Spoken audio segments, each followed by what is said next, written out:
Hello friends, welcome back to my channel. तो आज का हमारा टॉपिक है पीडियाट्रिक नर्सिंग का TEF tracheoesophageal fistula. Introduction. Tracheoesophageal fistula is the malformation of digestive system in which esophagus does not develop properly. ठीक है, tracheoesophageal fistula means trachea and esophagus के बीच में क्या होगा, फिस्टुला। ठीक है, तो ये एक मालफॉर्मेशन है किसका, डाइजेस्टिव सिस्टम का, जिसमें क्या होता है, ईसोफेगस जो है वो प्रॉपरली डेवलप नहीं हो पाती है। ठीक है, the oesophageal atresia is a failure of the oesophagus to form a continuous passage from the pharynx to the stomach during embryonic development. ठीक है, एम्ब्रियोनिक डेवलपमेंट के टाइम पे जो ईसोफेजल एट्रेसिया हो जाता है, ठीक है, वो किस कंडीशन में हो रहा है, जब फैरिंग्स जो है वो कंटिन्यूस पैसेज नहीं फॉर्म कर रहा है। ठीक है, ईसोफेगस जो है वो कंटिन्यूस पैसेज फॉर्म नहीं कर रहा है, कहाँ तक, इस स्टोमक तक। ठीक है, तो ये किस टाइम हो रहा है, एम्ब्रियोनिक डेवलपमेंट के टाइम में हो रहा है। ठीक है, तो ईसोफेगस या फैरिंग्स जो है, फैरिंग्स से लेकर स्टमक तक अगर क्या हो रहा है, एक कंटिन्यूस पैसेज फॉर्म नहीं हो रहा है ना, बीच में क्या है, एक एट्रेसिया फॉर्म हो जा रहा है, तो उस कंडीशन को ईसोफेजियल एट्रेसिया बोलेंगे। ईसोफेजियल एट्रेसिया मीन्स मतलब एट्रेसिया मीन्स क्या होता है, एक नैरोइंग पाउच बन जाना।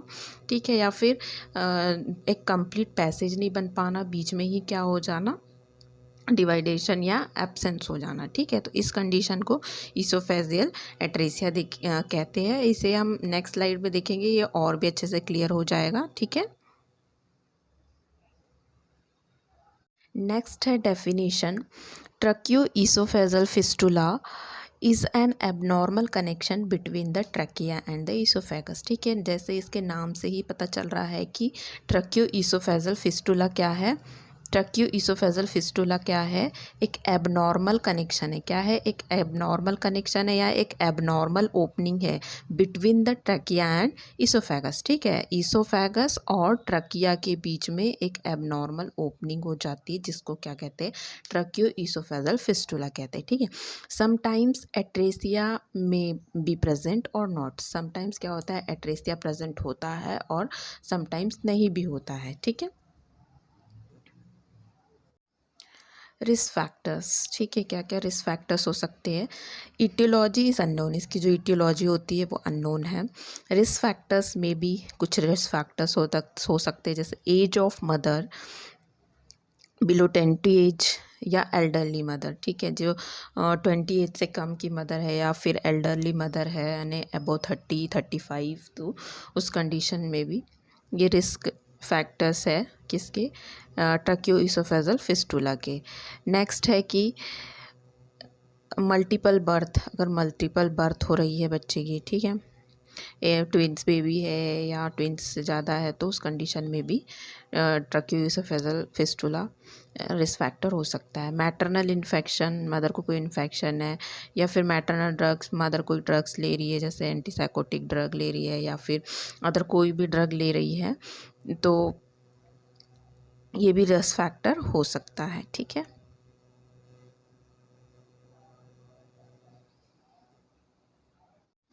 नॉर्मल हम देखेंगे, नॉर्मल फिजियोलॉजी मतलब नॉर्मल जो एम्ब्रियोनिक डेवलपमेंट होता है, तो फर्स्ट वीक में क्या होता है, फर्स्ट वीक में क्या होता है, फर्स्ट वीक में इम्प्लांटेशन हुआ। ठीक है, सेकेंड वीक में क्या होता है, यूट्रोप्लेसेंटल सर्कुलेशन स्टार्ट हो जाता है। थर्ड वीक में क्या होता है, gastrulation. Gastrulation means form of germ layer, है ना, एक जर्म लेयर होती है, वो फॉर्म होती है, एक्टोडर्म, मेसोडर्म एंड एंडोडर्म। यही तीनों जो लेयर होती है, इसी से ही क्या होते हैं, ऑर्गन फॉर्म होते हैं। ठीक है, ये जो लेयर है होती है, germ layer, ectoderm, mesoderm and endoderm. ठीक है, तो यही यही लेयर होती है जिनमें क्या है, सारे ऑर्गन्स फॉर्म होते हैं।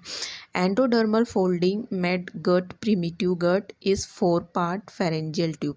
अब क्या होता है, जो एंडोडर्म है, ये वाली जो लेयर है, ये क्या करती है, क्या फॉर्म करती है, ये वाली जो लेयर है वो क्या फॉर्म करती है, एक प्रिमिटिव गट फॉर्म करती है, और 4 पार्ट में डिवाइड होती है, ठीक है। तो फर्स्ट पार्ट क्या होगा, फर्स्ट पार्ट होगा pharyngeal tube, second foregut, third mid gut and hind gut, ठीक है, हाइंड गट।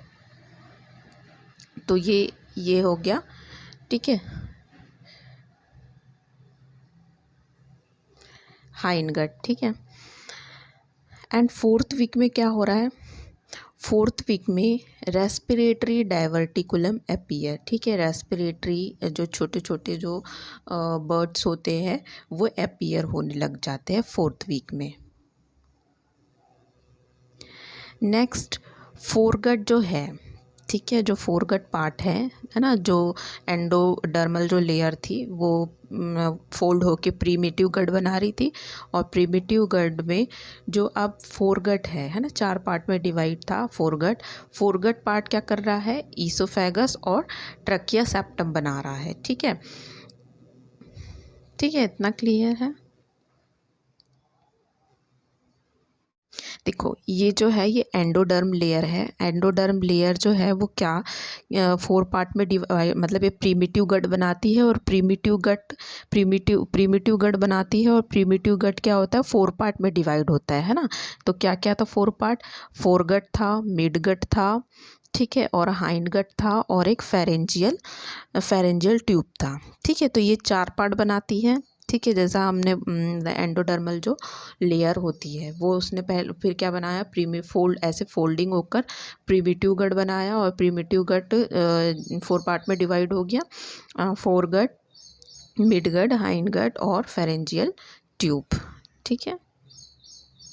तो हम देखेंगे पैथोफिजियोलॉजी में क्या होगा, जैसे upper part of oesophagus develops from pharyngeal segment of primitive gut, ठीक है। जो ईसोफेगस है, ठीक है, जो ईसोफेगस है, ये ईसोफेगस क्या कर रहा है, डेवलप्स फ्रॉम, ये कैसे डेवलप हो रहा है, pharyngeal segment of primitive gut, ठीक है। ये pharyngeal segment of primitive gut से क्या हो रहा है, डेवलप हो रहा है, ठीक है। क्या, ईसोफेगस है ना, ईसोफेगस का जो अपर पार्ट है वो कैसे डेवलप हो रहा है, pharyngeal segment of primitive gut से, ठीक है। At 4 to 5 weeks of gestation, a laryngeotracheal groove is formed and divide the foregut into 2 longitudinal furrows, ठीक है। इसमें क्या हो रहा है कि 4 to 5th वीक्स में है ना, वीक्स ऑफ गेस्टेशन में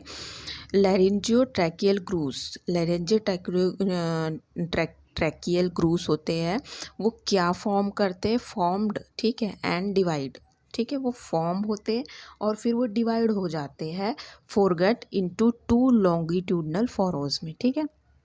सपोज कि इस तरह से 2 क्या हो रही है, ग्रूस फॉर्म हो रहे हैं, ठीक है, फिर वो क्या होते हैं, फॉर्म हुए एंड फिर उसके बाद क्या होते हैं, वो डिवाइड हो जाते हैं, ठीक है। फिर वो क्या हो रहे हैं, आपस में डिवाइड हो रहे हैं लॉन्गिट्यूडनल, उसके बाद वो क्या हो रहे हैं, डिवाइड हो रहे हैं, ठीक है। फिर ये ऐसे आपस में क्या हो जाते हैं, डिवाइड हो जाते हैं, और लॉन्गिट्यूडली वो क्या है, एक फैरो मतलब लॉन्गिट्यूडली एक ट्यूब बनाते हैं, ठीक है, डिवाइड होके एक लॉन्गिट्यूडनली ट्यूब बनाते हैं। तो एक ट्यूब क्या कहलाती है, ट्रैकियल, और एक ट्यूब क्या कहलाती है, ईसोफेगस, ठीक है। तो आप मतलब वो उनका डिवाइड होना ज़रूरी होता है, अगर वो डिवाइड नहीं हुई तो क्या होगा, उनके बीच में फिस्टुला बन जाएगा या फिर एट्रेसिया हो जाएगा, ठीक है। नेक्स्ट देखेंगे, respiratory tract is then separate from the oesophagus. फिर क्या होता है, रेस्पिरेटरी जो ट्रैक्ट है वो उस किससे सेपरेट हो जाता है, ईसोफेगस से सेपरेट हो जाता है, ठीक है। फिर defective separation due to incomplete septum और due to incomplete fusion result in fistula formation between the trachea and the oesophagus. अब क्या हो रहा है कि इस कंडीशन में वो जो फैरो बन रहा था, अगर ये दो लॉन्गिट्यूडनल फैरो बन के ये क्या है, डिवाइड नहीं हुए, ठीक है। तो ये डिफेक्टिव सेपरेशन होगा, है ना, मतलब ये सेपरेट नहीं हो पा रहे हैं, या फिर इनकम्प्लीट हो सेपरेशन हो रहा है, तो जिसके कारण क्या है, एक सेप्टम फॉर्म हो जाएगा, ठीक है, या फिर एक इनकम्प्लीट फ्यूज़न होगा, मतलब ये कम्प्लीटली फ्यूज़ नहीं हो पा रहे, ठीक है। तो एक कहना चाहिए कि एक एबनॉर्मल ओपनिंग फॉर्म हो जाएगी किसके बीच में, बिटवीन ट्रैकिया एंड ईसोफेगस के बीच में, ठीक है। तो जिस कारण क्या, जिसे हम क्या कहते हैं, ट्रैकियो ईसोफेजल फिस्टुला कहते हैं, ठीक है। देन टाइप्स है, 5 टाइप्स है, type A, type B, type C and type D, ठीक है। तो टाइप ए देखेंगे हम। टाइप ए में क्या है कि in this type there is esophageal atresia and proximal and distal segments of esophagus are blind. There is no communication between trachea and esophagus. This type is present in 3 to 7% of cases, ठीक है। इसमें क्या हमें दिख रहा है type ए में, ये हम पिक्चर में देख सकते हैं टाइप ए, ठीक है, ये है टाइप ए। तो इसमें हमें क्या शो हो रहा है कि इसमें मतलब कि जो ईसोफेगस है, ठीक है, ईसोफेगस में क्या है, एट्रेसिया प्रेजेंट है, ठीक है। मतलब ये ऊपर का इसका जो प्रॉक्सिमल पार्ट मतलब इसका हम बोल सकते हैं पास, ठीक है, पास वाला पार्ट, और डिस्टल मतलब दूर वाला पार्ट, ठीक है। तो वो क्या है, इनमें कम्युनिकेशन नहीं है, ठीक है। कम्युनिकेशन मतलब प्रॉपर नहीं बना हुआ है, कोई भी कम्युनिकेशन नहीं है, ठीक है। तो ये कंडीशन क्या कहलाएगी, ये टाइप ए कहलाएगा, ठीक है। तो जो ईसोफेगस है वो प्रॉपरली बनी नहीं है, ठीक है। ब्लिंड पाउच है, ब्लिंड पाउच मतलब ऐसे यहाँ पर आकर क्लोज हो गया है, ठीक है। और इन दोनों के बीच में क्या है, इन दोनों के बीच में कम्युनिकेशन नहीं है, ठीक है। ये प्रॉक्सिमल पार्ट है, ये डिस्टल पार्ट है। तो प्रॉक्सिमल पार्ट और डिस्टल पार्ट में क्या है, कोई भी कम्युनिकेशन नहीं है, ठीक है। और कम्युनिकेशन नहीं होने के कारण क्या है, ये ब्लिंड पाउच बना रहे, कम्युनिकेशन नहीं है करके ये ब्लिंड पाउच बना रहे, ठीक है। तो इसे हम ईसोफेजल एट्रेसिया बोलेंगे। ये 3 to 7% ऑफ केसेस में ये देखा जाता है। तो टाइप ए क्लियर है। तो नेक्स्ट हम देखेंगे टाइप बी। टाइप बी में क्या हो रहा है, in this type oesophageal atresia is present, ठीक है। ईसोफेजल एट्रेसिया प्रेजेंट है, ठीक है। ये दिख रहा है हमें कि दोनों में कोई भी कम्युनिकेशन नहीं है, ठीक है। तो ईसोफेजल एट्रेसिया प्रेजेंट है। And the blind proximal segment of oesophagus connects the trachea by a fistula. और जो प्रॉक्सिमल सेगमेंट है, मैंने पहले ही बताया है कि ये जो अपर पार्ट है ये प्रॉक्सिमल सेगमेंट है, और ये जो लोअर पार्ट है ये डिस्टल सेगमेंट है। तो क्या हो रहा है, इसमें जो अपर पार्ट है ना, जो प्रॉक्सिमल सेगमेंट है वो कनेक्ट हो रहा है किससे, ट्रैकिया से, ठीक है। ये हमें दिख रहा है यहाँ पर, ये कनेक्ट हो रहा है किससे, ट्रैकिया से, ठीक है। जो प्रॉक्सिमल पार्ट है वो कनेक्ट हो रहा है किससे, ट्रैकिया से, ठीक है। तो कैसे कनेक्ट होगा, एक एबनॉर्मल फिस्टुला, एक एबनॉर्मल कनेक्शन हो रहा है, ठीक है, जिसको हम क्या कहते हैं, फिस्टुला कहते हैं, ठीक है।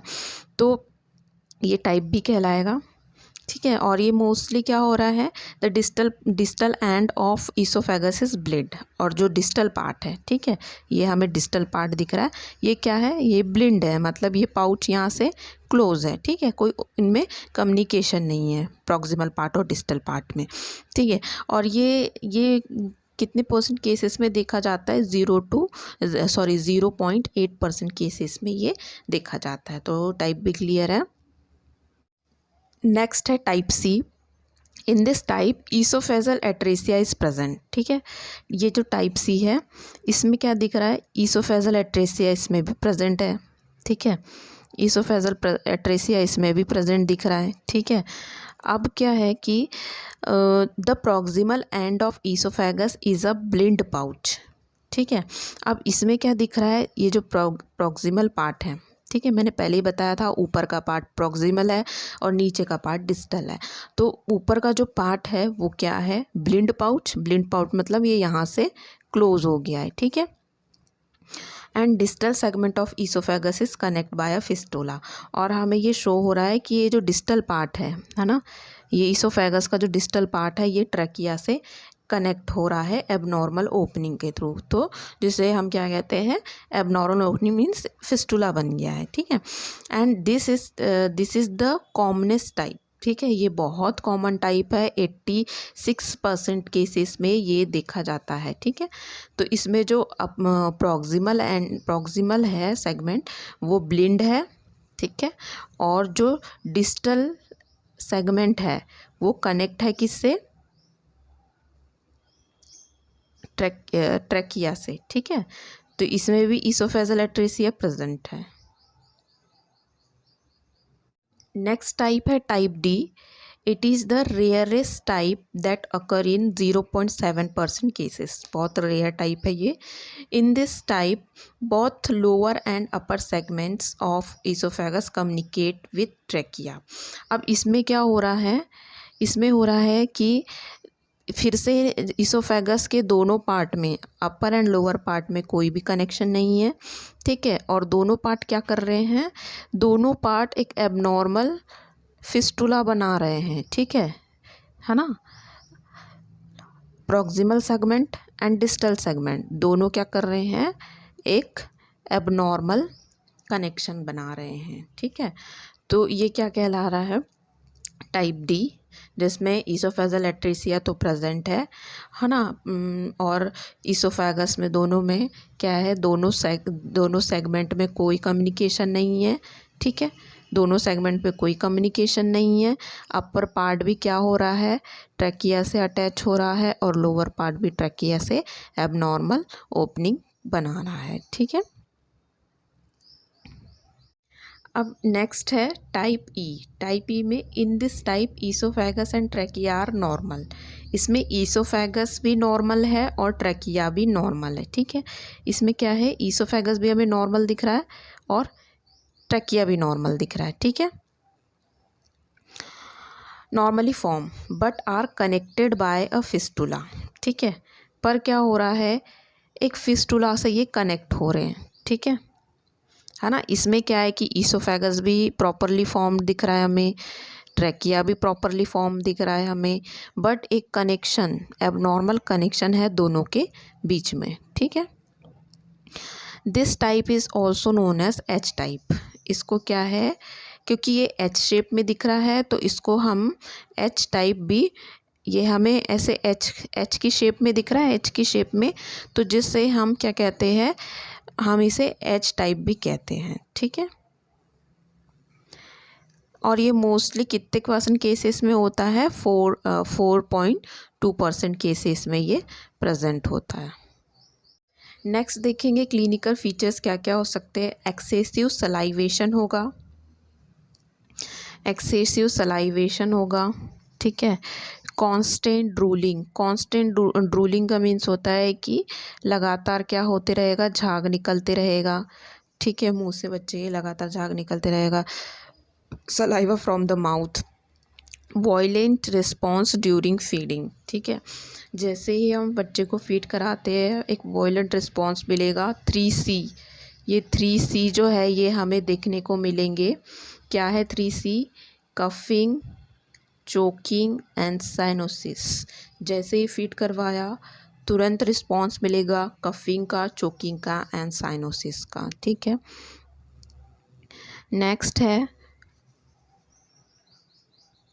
नेक्स्ट है fluid returns through mouth and nostril, ठीक है। फ्लूइड रिटर्न होने लगेगा माउथ से, नोज से। एब्डोमिनल डिस्टेंस होने लगेगा स्पेशली C, D और E टाइप में, और एस्पिरेशन निमोनिया की कंडीशन भी अराइज हो सकती है। प्रीनेटल में USG से हम देख सकते हैं कि रिवील्स पॉलीहाइड्रोमिनियास एमनेटिक फ्लूइड अगर ज़्यादा है, स्मॉल एब्डोमन रहेगा, डिस्टेंसन ईसोफेजल पाउच हमें दिखेगा, ठीक है।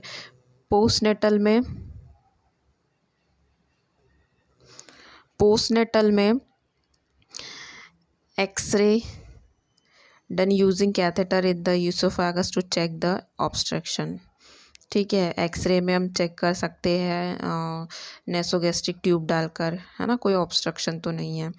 एंड ब्रोंकोस्कोपी कर सकते हैं जिसमें हमें फिस्टुला और ईसोफेगस और ट्रैकिया में फिस्टुला शो होगा। ठीक है।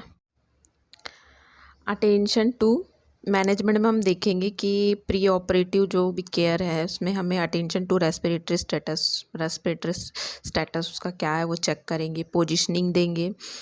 कीप द बेबी निलपर ओरल, ठीक है, निरपल मतलब ऑपरेशन से पहले निरपल ओरल रखा जाता है, NPO। Appropriate timing of surgery, passing of nasogastric tube, है ना, नेसोगैस्ट्रिक ट्यूब डालेंगे, है ना, और IV एंटीबायोटिक एज प्रिस्क्राइब, जो भी IV एंटीबायोटिक है वो प्रिस्क्राइब्ड है वो हम उन्हें एडमिनिस्टर करेंगे। तो अब सर्जिकल मैनेजमेंट में क्या क्या परफॉर्म करेंगे सर्जरी वो हम देखते हैं। Primary repair is done by ligation of the fistula and end to end anastomosis. ठीक है। प्राइमरी रिपेयर मतलब जो भी फिस्टुला है ना, उसको क्या करेंगे, रिपेयर करेंगे। लिगेशन मतलब उसको टाई करेंगे। एंड टू एंड एनास्टोमोसिस मतलब कि जहाँ से भी एट्रेसिया है उस पार्ट को क्या करना है, मतलब जोड़ देना है और फिर लिगेट कर देना है। ठीक है, जिसे प्राइमरी रिपेयर बोलते हैं। If the baby is unstable with severe pneumonia, gastrostomy is done. अगर बच्चा क्या अनस्टेबल है और सीवियर निमोनिया हो गया है तो क्या करना है, गैस्ट्रोस्टोमी करना है। And repair may be done when the baby become stable. और कब रिपेयर करना है, जब बेबी क्या हो जाएगा, स्टेबल हो जाएगा। ठीक है। Then IV fluid are given in first 48 hours following gastrostomy feeding। ठीक है, और IV फ्लूइड देना है फर्स्ट 48 आवर्स में। एंड फिर गैस्ट्रोस्टोमी फीडिंग स्टार्ट करना है। ओरल फीडिंग में be started from 10th day if the babies general condition is good. और जो ओरल फीडिंग है वो कब से स्टार्ट करना है, 10th डे से स्टार्ट करना है अगर बेबी की कंडीशन क्या है, गुड है तो। ठीक है, तो ये इस तरह से क्या किया जाता है, इस तरह से एनास्टोमोसिस किया जाता है। मतलब ये जो दोनों पार्ट है इसको क्या करके, इसको कनेक्ट करके लिगेट कर देते हैं। ठीक है ना, ये दोनों जो पार्ट है, कौन सा part, proximal part and distal part. ठीक है, जो एट्रेसिया, इसोफेगल एट्रेसिया फॉर्म हुआ है उसे क्या करते हैं, कट करके फिर ये आपस में इसे क्या कर देते हैं, लिगेट कर देते हैं। ठीक है, एंड रिपेयर, इसका प्राइमरी रिपेयर कहते हैं सर्जरी को। नेक्स्ट है स्टेजिंग सर्जरी। ठीक है, इसमें स्टेज वाइज सर्जरी करते हैं। स्टेज, फर्स्ट स्टेज और सेकेंड स्टेज होती है। फर्स्ट स्टेज में tracheoesophageal fistula ligated and gastrostomy is done to reduce the risk of reflex to provide feeding. ठीक है, मतलब गैस्ट्रोस्टोमी कर देते हैं और लिगेट कर देते हैं ताकि क्या हो, जो भी फीडिंग है वो रिफ्लेक्स रिटर्न ना आए, इसलिए। सेकेंड स्टेज में क्या करते हैं, both proximal and distant segment are anastomoed and if the gap is too large then a segment of it is used for reconstruction of the esophagus at 18 to 12 month। ठीक है, अगर और second stage में क्या करते हैं, दोनों part जो है, प्रॉक्सिमल पार्ट और डिस्टल पार्ट जो सेगमेंट है, एनास्टोमोज्ड करते हैं। मतलब दोनों पार्ट के बीच में जो गैप है उनको क्या करते हैं, फिल करते हैं। ठीक है, और ये सर्जरी कब परफॉर्म होती है, 18 to 12 मंथ में ये परफॉर्म होती है अगर बहुत ज़्यादा क्या है, गैप बहुत लार्ज है तो। ठीक है, तो यूज्ड करते हैं reconstruction of the oesophagus and perform करते हैं 18 to 24 मंथ में। अब पोस्ट ऑपरेटिव केयर में क्या प्रॉपर मॉनिटरिंग करना है बेबी की, IV फ्लूइड कंटिन्यू रखना है और ऑक्सीजन प्रोवाइड करना है। और अगर बेबी स्टेबल है तो फिर गैस्ट्रोस्टोमी से फीडिंग भी स्टार्ट कर देनी है। अब nursing management, nursing diagnosis effective airway clearance related to abnormal communication between trachea and oesophagus, है ना। अब इसमें क्या एयरवे क्या हो रहा है, इनफेक्ट हो रहा है, ठीक है। तो हमारा गोल क्या रहेगा, मेंटेन पेटेंट एयरवे, है ना, जो एयरवे है उसको पेटेंट रखना। अब इंटरवेंशन हम क्या करेंगे, परफॉर्म ओरोफेरेंजियल सक्शनिंग, है ना, हमें ओरोफेरेंजियल सक्शनिंग करनी है, जो भी सिक्रीशंस क्या हो रहे हैं, एक्यूमुलेट हो रहे हैं। प्लेस अ सक्शन कहते थे in the proximal pouch and mouth and suction, मतलब हमें सक्शन करते रहना है 5 to 10 मिनट्स में। पोजीशन चाइल्ड और बच्चे की जो पोजीशन है वो बार बार चेंज करते रहना है, ठीक है। और रेस्पिरेटरी स्टेटस भी कंटिन्यू हमें चेक करते रहना है ना। और watch for choking and cyanosis, अगर कोई भी हमें साइन है चोकिंग के या साइनोसिस के, है ना, ड्यूरिंग फीडिंग, तो वो हमें नोट करने हैं। फिर एडमिनिस्टर ऑक्सीजन एडमिनिस्टर करना, अगर प्रिस्क्राइब किया है तो administer nothing for mouth to prevent aspiration, और अगर उसे माउथ से कुछ नहीं देना है तो हमें माउथ से देने के लिए अगर मना किया है तो फिर उसे माउथ से नहीं देना है ताकि एस्पिरेशन ना हो, ठीक है। फिर नेक्स्ट नर्सिंग डायग्नोसिस क्या है, risk of infection related to surgical repair. तो इसमें गोल क्या है, टू प्रिवेंट इन्फेक्शन, है ना, हम क्या करेंगे, बच्चे को इन्फेक्शन से प्रिवेंट करेंगे। इंटरवेंशन क्या करेंगे कि वही हमें maintain aseptic technique during any procedure, कोई प्रोसीजर कर रहे हैं तो हमें एसेप्टिक टेक्निक यूज़ करनी है, ठीक है। परफॉर्म हैंड वॉशिंग हमें कोई भी प्रोसीजर कर रहे हैं बिफोर एंड आफ्टर दोनों टाइम करनी है। And keep the operated area, जो भी ऑपरेटेड एरिया है ना, जो भी उसका वार्ड एरिया है उसे क्या करना है, क्लीन एंड ड्राई रखना है। एडमिनिस्टर एंटीबायोटिक, है ना, जो भी प्रिस्क्राइब्ड है एंटीबायोटिक वो हमें एडमिनिस्टर करना है। Observe for inflammation, bleeding and drainage और फीवर, कोई भी साइन हो फीवर के या फिर ड्रेनेज हो रहा हो, ब्लीडिंग हो रही हो, तो हमें ऑब्जर्व करना है। देन थर्ड है nursing diagnosis, risk for aspiration related to abnormal communication between oesophagus and trachea, है ना। अगर रेस्पिरेशन का मतलब रिस्क है रेस्पिरेशन का, तो हमें क्या करना है, मेंटेन पेटेंट एयरवे, ठीक है। इंटरवेंशन हम क्या करेंगे, परफॉर्म माउथ सक्शनिंग करेंगे ताकि जो भी एक्यूमुलेशन ऑफ सिक्रीशंस है वो क्या हो सके, हम उसे रिमूव कर सके। फिर असेस रेस्पिरेटरी स्टेटस हम चेक करना है।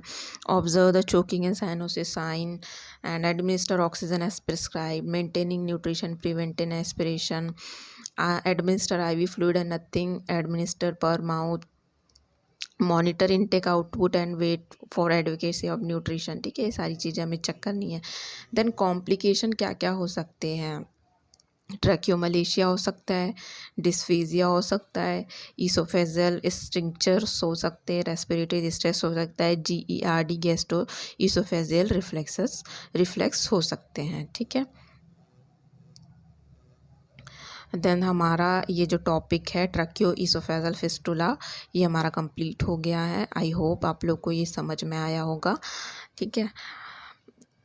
And thank you for watching my video.